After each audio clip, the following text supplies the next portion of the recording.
Next example है, a ball is thrown upward with a speed of 15 metre पर second from the edge of a cliff 140 metres above the ground. ठीक है, यहाँ पे हमें क्या गिवन है, ball is thrown upward with speed of 15 metre पर सेकेंड। ठीक है, हमारे पास वेलोसिटी गिवन है। इनिशियली जब वो बॉल उसने फेंकी तो उस टाइम टी की वैल्यू क्या थी, 0 थी। v of 0 is equal to 15 metre पर सेकेंड, एक ये चीज गिवन है। दूसरे क्या है,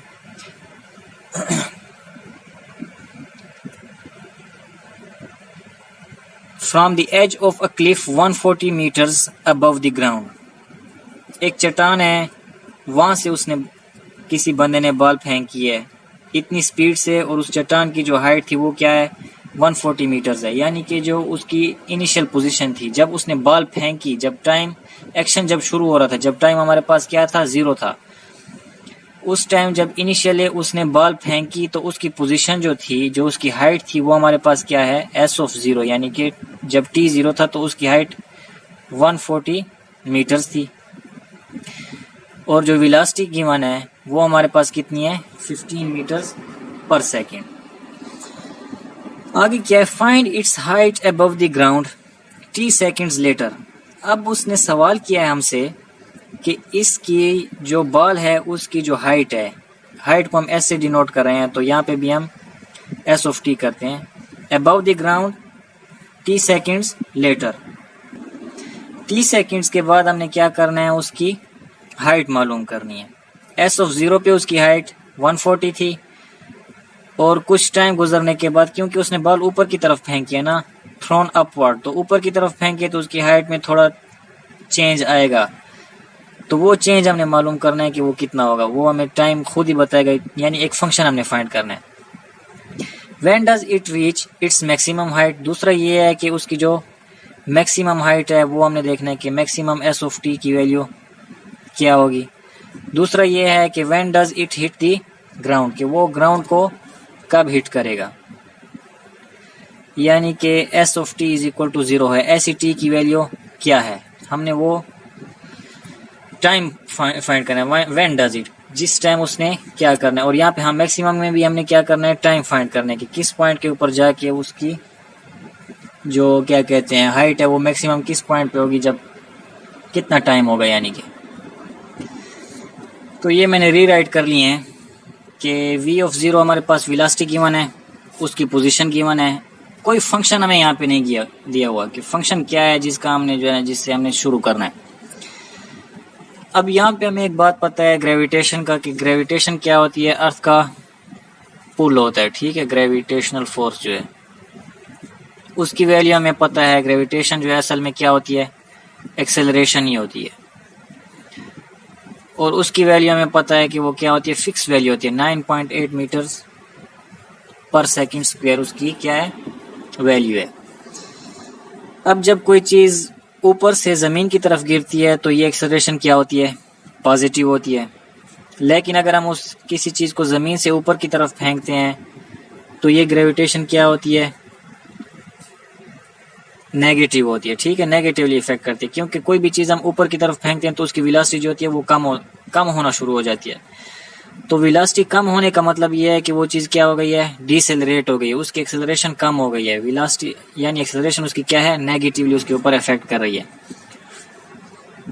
तो हम यहाँ पे क्या करेंगे, एक्सेलरेशन लेंगे। एक्सेलरेशन असल में t का फंक्शन है, तो a of t is equal to 9.8 की बजाय हम क्या लेंगे, -9.8 लेंगे। और हमें क्या पता है, since we know that v prime of t is equal to a of t, वही डेफिनेशन जो पिछली एग्जांपल में हमने की थी। तो v प्राइम ऑफ t क्या हो जाएगा हमारे पास, -9.8। अब इसका क्या करते हैं हम, टेकिंग एंटी डेरिवेटिव लेंगे तो v ऑफ t हमारे पास आ जाएगा। कांस्टेंट को वैसे छोड़ें, सिर्फ कांस्टेंट है तो उसके साथ हम क्या कर लेते हैं, वेरिएबल लगा देते हैं, और साथ में कांस्टेंट तो लगाना ही लगाना है, प्लस c हो जाएगा। इसको इक्वेशन 1 कह देते हैं। अब इसके बाद क्या है, हमें पता है कि s prime also we know that हमें ये भी पता है कि एस प्राइम ऑफ टी जो है वो किस चीज़ के बराबर आता है, वी ऑफ टी के बराबर आता है, पिछली एग्जांपल की तरह सेम टू सेम। तो एस प्राइम ऑफ टी किस चीज़ के इक्वल आ जाएगा, -9.8 टी प्लस सी। तो इसका भी हम एंटी डेरिवेटिव लेंगे तो एस ऑफ टी किस चीज़ के इक्वल आ जाएगा, 9.8 को छोड़ें, इसकी पावर में एक ऐड करें और उसके साथ डिवाइड भी कर लें, प्लस सी है कांस्टेंट है उसके साथ वेरिएबल लगाएं और एक और कांस्टेंट लगा दें। ये हमारे पास आ गया फंक्शन एस ऑफ टी।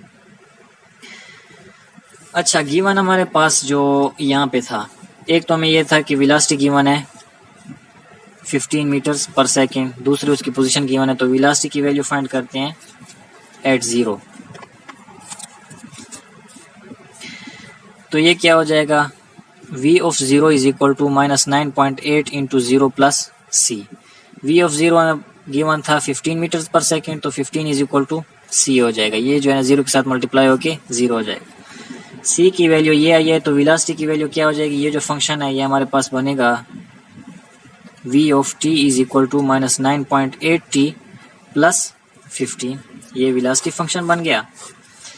इसी तरह जो है पोजीशन वाला जो है वो हमारे पास गिवन था कि s of 0 is equal to 140, तो s of 0 is equal to -9.8 by 2, t square की जगह मैं क्या कर देता हूँ 0 square plus c into 0 plus d.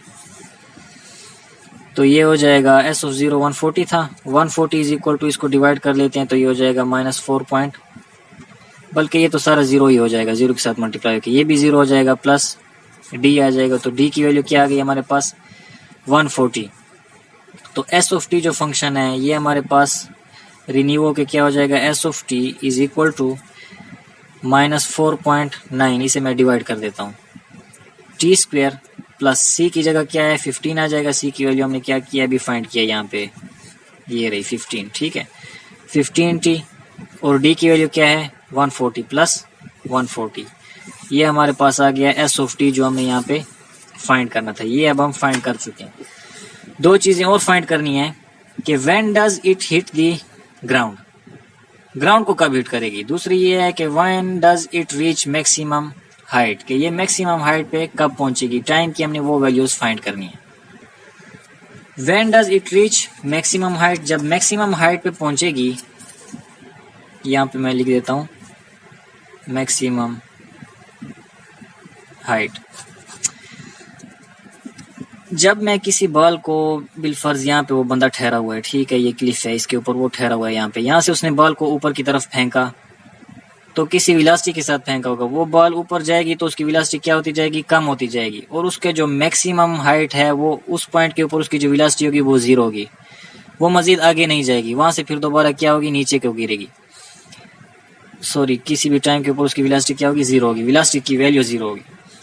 तो यहाँ से हमें ये पता चलता है कि मैक्सिमम हाइट पे उसकी वेलोसिटी क्या होगी, 0 होगी। तो हम यहाँ पे पुट करते हैं कि v of t is equal to 0 होगा, और v ऑफ t हमने क्या फाइंड किया हुआ है, वो है -9.8 t plus 15 is equal to 0। और यहाँ से हमने क्या करना है, टाइम की वैल्यू फाइंड करनी है कि किस टाइम के ऊपर उसकी हाइट जो है वो मैक्सिमम होगी। तो t के लिए इस इक्वेशन को सॉल्व कर लें, लीनियर इक्वेशन है ये 15, दोनों साइडों पे हम सब्ट्रैक्ट कर लेते हैं, तो ये हो जाएगा -9.8 t इज इक्वल टू -15, और दोनों साइडों पे क्या करें, -9.8 डिवाइड कर दें, तो this implies that t is equal to -15 divided by -9.8, this is equal to 15 by 9.8।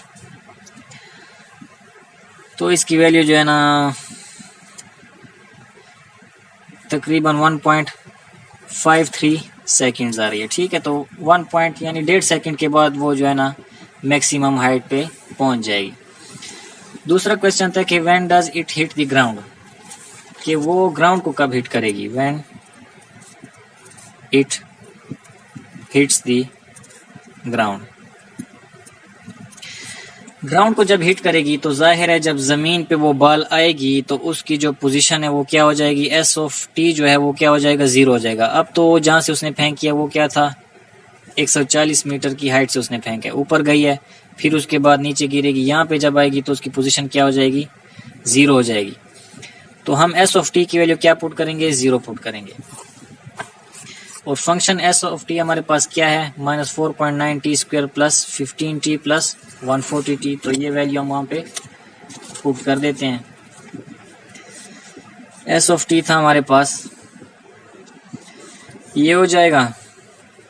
S of T की वैल्यू मैंने क्या कर दी, 0 के इक्वल पुट कर दी। अब यहाँ पे हम इसे क्या करते हैं, टी के लिए सॉल्व करते हैं। एक क्वाड्रेटिक इक्वेशन है, तो यूजिंग क्वाड्रेटिक फार्मूला से हम इसे सॉल्व करते हैं। क्वाड्रेटिक फार्मूला क्या है, t is equal to minus b plus minus square root of b square minus 4ac divided by 2a। यहाँ पे हमारे पास a की वैल्यू क्या है, -4.9 है, b की वैल्यू क्या है 15 है, c की वैल्यू क्या है 140 है। ये वैल्यूज इसमें पुट कर दें। t is equal to -15 plus minus square root of b square 15 का स्क्वायर माइनस 4 इंटू a क्या है हमारे पास -4.9, c क्या है 140 डिवाइडेड बाई 2 इंटू a क्या है -4.9। t is equal to -15 plus minus square root of, ये मैंने कैलकुलेट किया हुआ है, ये आ जाएगा 2969 डिवाइडेड बाई 9.8, नेगेटिव 9.8। ये नेगेटिव इससे कैंसिल हो जाएगा, ये प्लस माइनस अगर मैं काम लेता हूँ फिर भी ये प्लस माइनस ही रहेगा। तो यहाँ पे ये क्या आ जाएगा, t is equal to 15 plus minus square root of 2969 divided by 9.8। Negative value हम इसमें से क्या करेंगे, इग्नोर कर देंगे। ठीक है, क्योंकि नेगेटिव वैल्यू के लिए वो क्या होता है, टाइम जो है वो हमारे पास नेगेटिव कभी होता ही नहीं है। Since t is never negative, so we ignore the negative result. ठीक है, नेगेटिव रिजल्ट को हम क्या करते हैं, इग्नोर कर देते हैं। क्वाड्रेटिक इक्वेशन के हमेशा दो ही सॉल्यूशंस आते हैं, एक नेगेटिव और एक पॉजिटिव। ठीक है, तो नेगेटिव इसमें, इस केस में हमारे पास एक नेगेटिव आएगा, तो उस नेगेटिव को हम क्या कर देते हैं, इग्नोर कर देते हैं, और पॉजिटिव को ले लेते हैं। तो 15 plus square root of 2969 divided by 9.8, ये जो है तकरीबन 7.1 सेकेंड्स आ रहा है। तो 7 सेकंड के बाद वो क्या होगा, वो बॉल जो है या वो जो ऑब्जेक्ट थी वो ज़मीन को टच करेगी। उम्मीद करता हूँ समझ आ गया होगा आपको।